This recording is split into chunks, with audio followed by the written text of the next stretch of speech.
Cancer of the brain. Iyon ang sinabing sakit sa kanya ni Sir Marco. Ngunit hanggang ngayon ay hindi pa rin niya mapaniwalaan niyon. Sir! Hindi niya mapigilang mapahikbi sa kanyang natuklasan. Sumandal ito sa kinaupuan nitong swivel chair. Pumikit pa ito at hinilot-hilot ang noo. Inaasahan kong hindi makakalabas sa kwartong ito ang nalaman mo, Natalie. Tumango siya. Alam po ba ito ng anak ninyo? Siya ang kahuli-hulihang taong dapat makaalam ng kalagayan ko. Pero bakit, sir? Una, ayoko siyang mag-alala sa akin. Pangalawa, kapag nalaman niyang may ganito akong sakit, siguradong patitigilan niya na ako sa pagtatrabaho at pipilitin niya akong pumasok sa ospital. Nasusuka na ako sa amoy ng gamot. Ayoko nang makakita ng doktor o nurse. Tsaka, tama ng 2 taong tiniis ko sa pag-chemotherapy. Tanggap ko namang malapit na akong mawala.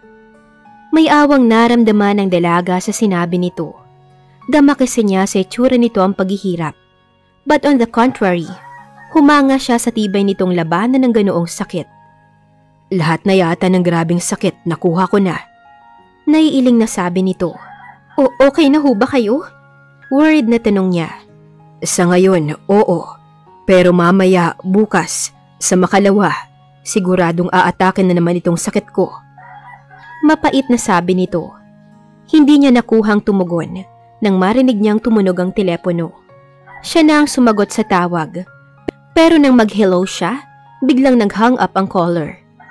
Ang buong araw niya ay sakop ng kanyang natuklasan. Kaya parang wala siya sa mood magtrabaho ng araw na iyon. Sinundo kita kanina. Napatigil si Natalie sa pagtatype nang ibinigay na memo sa kanya ni Sir Marco. Even her heartbeat seemed to stop nang marinig niya ang galit na tinig ng binata. Bakit hindi mo ako hinintay? Napasinghap siya nang marinig niyang nag-click ang doorknob. Tandang isinara nito ang pinto.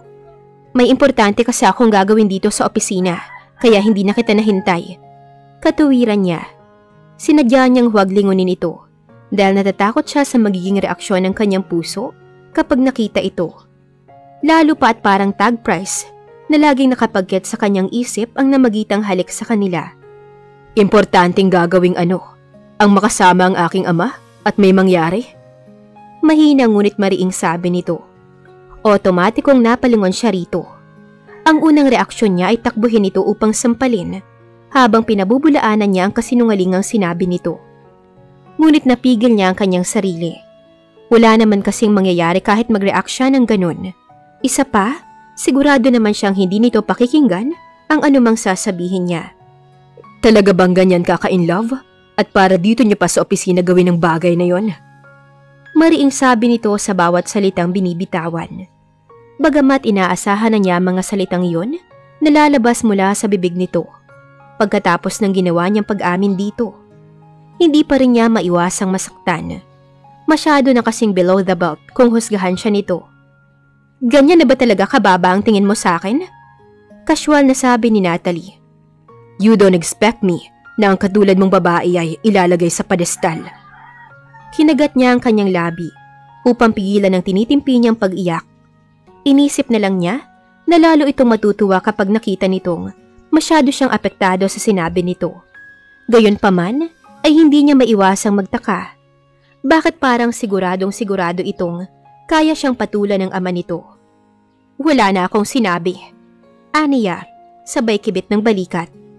Muli ay tinulak niya ang atensyon sa kanyang ginagawa. But she failed to concentrate. Hindi dahil sa sakit ni Sir Marco, kundi sa presensya ng anak nito. Bagamat nakatalikod siya rito, ramdam pa rin niyang nananatiling nakatitig ito sa kanya. Wara ay pinag-aaralan ang bawat galaw niya. You fascinate me, Miss Natalie Del Ruiz. I don't think you deserve to be called Miss anyway. You're a good actress. You act like a princess. Huh. Bumuntong hininga ito. Sadyang nilakasan pa upang iparinig iyon sa kanya. Well, thank you na rin sa papuri or pangiinsulto. Aniya sa tonong pagod na pagod. Napahawak siya sa batok nang maramdaman niya ang pananakit doon. Marahil ay dahil sa pangangawit. Maghapon ba namang itinutok ang mga mata sa computer? Why? What happened? Napangiwi siya. Nothing. Liar. Okay, masakit ang batok ko. So what? As if you care. Naiiritang sabi niya. Ilang beses na hinilot niya ang kanyang batok sa pag-asang mapawi ang pananakit niyon. What if I do? Bulong nito. Kung nagulat man siya sa sinabi nito, ay higit pa nang ilagay nito sa nananakit na batok ang kamay nito. Napasinghap siya nang maramdaman niyang hinilot nito ang kanyang batok. Para kasing may milyong boltahe ng kuryente ang nanulay sa kanyang katawan dahil sa ginawa nito. Nakakatawa man, pero ngayon niya lang naramdaman iyon. And worse, mula pa noon sa hindi niya boyfriend at nagturing sa kanyang isang masamang babae. Mukha yatang masyado kang nag-e-enjoy sa ginagawa ko. Sabi pa nito sa tonong naiinis, kasabay ng pagtanggal ng mga kamay nito sa kanyang batok. Hindi siya nagpahalatang na-disappoint siya sa ginawa nito. Thank you. Mabilis itong lumayo sa kanya na para bang biglang na-realize nitong meron siyang nakakahawang sakit. Tinungo nito ang pinto patungo sa opisina ng ama nito. Napatayo siya. Hey, wait! Lumingon naman si Cameron sa kanya. Subalit nakakunot ang noo. Nagtatanong ang mga mata. Billy ni Sir gusto niyang magpahinga. Dumilim ang mukha nito. Pati ba naman sa oras ng trabaho ginagamit mo ang papa? Ginagamit? Nung unay napakunot na orin siya dahil hindi niya agad naunawaan ang nais nitong tukuyin. Ngunit nang makuha niya ang ibig sabihin, ay napangiti siya. Yung uri ng ngiting nangaasar pa. How sure are you na ginagawa ko yun sa oras ng trabaho? Namula ang mukha nito. Galit na galit. Maaga kang umalis kanina. Gayon din ang papa. And when I check, ikaw ang sumagot sa tawag ko sa direct line kanina. So ano pa bang iisipin kong ginawa niyo sa isang silid? Bahala ka kung anong gusto mong isipin. Aniya sa tonong nanunukso. And correction please, hindi pa yun office hours. If I'm not mistaken, mga 7 AM pa lang yun. Nanlilisik ang mga mata nito bago binuksan ang pinto papunta sa opisina ng ama nito. Napailing na lamang si Natalie nang muli siyang tapunan nito ng matalim na tingin. Dahil natitiyak niyang kapag eksaktong alas 5 siya bababa ng opisina para mag-punch out sa Bundy clock, ay mapipilitan siyang pumila sa mahabang pila. Kaya 5:50 na siyang nag-out. Isa pa, kapag sumabay siya sa karamihan ng mga empleyado sa kanilang opisina. Sa departamento man nila o hindi, pakiramdam niya ay pinag-uusapan siya ng mga ito. Pinagtatawanan, siguro'y dahil sa kakaibang outfit niya. Kaya naman kampanting-kampante siyang nag-iisa na siya roon. Ngunit hindi niya inakalang may babangga sa kanya nang lumingon siya. Malakas ang dating niyon. Kung hindi nito nasalo ang kanyang katawan, ay tumambuang na siya sa tabi ng Bundy clock. Napigil niya ang paghinga nang mapalapat siya sa malapad na katawan ng isang lalaki. Katawan ng isang lalaki. Unti-unting itinaas ni Natalie ang kanyang tingin na parang slow motion sa pelikula. Gotcha! Hindi ka na makakatakas. Anang tinig. Oh my God! Naibulalas ng dalaga sa isip nang makilala niya ito. Cameron? Bagya siyang naliyo sa natural na amoy nito. Lalaking lalaki ang dating. Tuloy ay parang ayaw na niyang suminghot pa sa pag-aalalang baka kumawala pa ang kanyang ilong sa kaiga-igayang amoy nito. Where is the word sir now? Talaga bang nagpa-practice ka ng ituring akong stepson? Galit na diniinan nito ang huling kataga. Sukat doon ay biglang bumalik siya sa katinuan. Ano ba kasing ginagawa mo rito? Sinusundan ka. Sabi nito. Itinulak niya ito. Bitawan mo nga ako. Hindi nito sinunod ang gusto niya. Mas humigpit pa ang pagkakayakap nito sa kanya. Napasinghap tuloy siya. Bakit? Natatakot ka bang makita ka sa camera? Sa ayos nating to? Nanunod yung tanong nito. Upang maiwasan ng mga mandarayang mga empleyadong nagta-time in, kahit hindi pumasok, naglagay ang management ng hidden camera upang mahuli ang mga hindi sumusunod sa patakaran ng kumpanya. Dahil sa kanyang narinig ay natauhan lahat ng siyensya niya. Let me go! Hiyaw niya. Malalim na hininga muna ang pinakawalan nito bago siya pinakawalan. Natatakot ka bang makita ng papa? Uuwi na ako. Hindi pa man siya nakakahakbang, ay pinigilan na ng isang kamay nito ang kanyang braso. Iyahatid na kita. May kotse ako. I'm not surprised.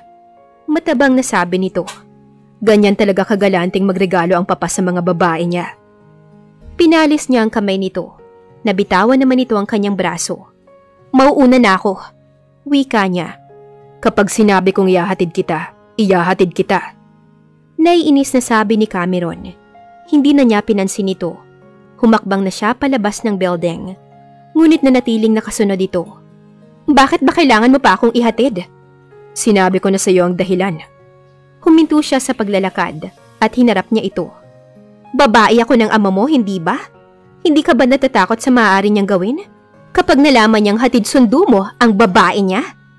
Tulad kanina, ay pinakadiinan niya ang babae upang bigyan niyo ng emphasis.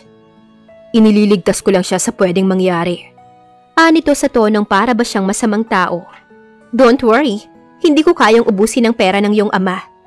Kaya pala malapit ng maghirap ang papa. Sarkastikong singhal nito. Pinigil niya ang sarili na sabihin na kaya naghihirap ang ama nito ay dahil sa pag-chemotherapy nito noon. Ngunit naiisip din niya agad ang pangako niya kay Sir Marco. Hindi na lamang siya kumibo. Ipinagpatuloy na lamang niya ang paglalakad. Tumigil lang siya nang matapat na siya sa kanyang sasakyan. Where is the key? Gulat na napalingon siya rito. What? Madilim na ang gwapong mukha nito habang nakatitig sa kotseng nakaparada. Ang susi akin na, kung hindi ka nakakaintindi ng Ingles. Bakit nga? Anong gagawin mo? Ako ang magmamaneho.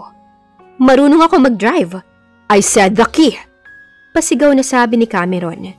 Natameme si Natalie sa nakitang hitsura nito ng mga sandaling iyon. Parang walang pakialam ito kung makagawa man ito ng eksena. Kaya wala na siyang nagawa kundi iabot dito ang susi ng kanyang kotse. Sakay! Parang ikaw na may-ari ng kotse kung makapag-demand ka. Sa ating dalawa, alam kong higit na may karapatan ako sa kotseng yan. Dahil pera ng papa ang pinambili riyan. Sasakay ka ba o iiwan kita? Pananakot nito. Wala na siyang nagawa kundi ang sumakay. Inis nga lang siya. Anong ginagawa mo riyan? Tanong nito na makasakay na ito sa unahang kotse. Nakaupo. Papiloso pong sagot niya. Nilambingan pa talaga niya ang kanyang tinig para lalo itong mainis sa kanya. Sa tingin niya kasi, gumagwapo itong lalo kapag nagagalit. Huwag mo akong gawing driver. Wika nito. Sa likuran kasi siya na upo. Kung ayaw mong gawin kitang driver, lumabas ka ng kotse ko and leave me alone. Hindi niya naitago ang pagkairita sa kanyang tinig. But she doubted kung dahil yun ba sa presensya nito o dahil sa paulit-ulit nitong pagpapamukha sa kanya na babae siya ng ama nito at walang ibang gusto kundi ang pera ng mga Perez. Ano kaya ang magiging reaksyon nito kapag nalaman nitong pamilya niya ang nagmamay-ari ng Del Ruiz Publishing? Sorry, pero hindi ako hibang para gawin yun. Inistart na nito ang kotse. Pinaarangkada ng mabilis. Oh no! Baka magasgasan ang kotse ko! Talagang mahal na mahal mo ang kotseng to, ha? Siyempre! Will you please slow down? Hiyaw niya sa binata. Palibhas ay walang sasakyang bumabiyahe sa lugar na iyon, kaya malaya itong nakapagpapaandar ng mabilis. Napapakit si Natalie ng mariin dahil halos paliparin na nito ang kanyang BMW. On one condition. Muling hiyaw niya. Alam mo bang sa lahat na naging babae ni Papa, ikaw lang binigyan niya ng ganito kamahal na sasakyan? Ako ang... She stopped. Talagang kumapit na siya sa upuan para matiyak na hindi siya masasaktan. Anong kondisyon? Lumapit ka dito sa harapan. Napabuntong hininga siya. Okay, you win. Pagkaraan ng ilang minuto, kampante na ang kanyang isip. Mabagal na kasi ang pagpapatakbo nito. Hey, hindi riyan ang papunta sa amin. Nagulat na sabi ni Natalie nang iliko nito ang sasakyan sa halip na idiretso. Ipinasok nito ang sasakyan sa bakuran ng isang kilalang restaurant bago ito nagsalita. I'm hungry, let's eat first. Seryoso na saad ni Cameron. Napailing na lamang si Natalie sa kinikilos ng binata. Bakit nga ba tila galit na galit si Cameron sa pagkakalapit ng ama nito at ni Natalie? Dahil nga ba sa nilalayo nito ang dalaga sa ama o nakakaramdam siya ng selos? Abangan sa susunod na kabanata. Please like, share, subscribe for more updates. Maraming salamat po.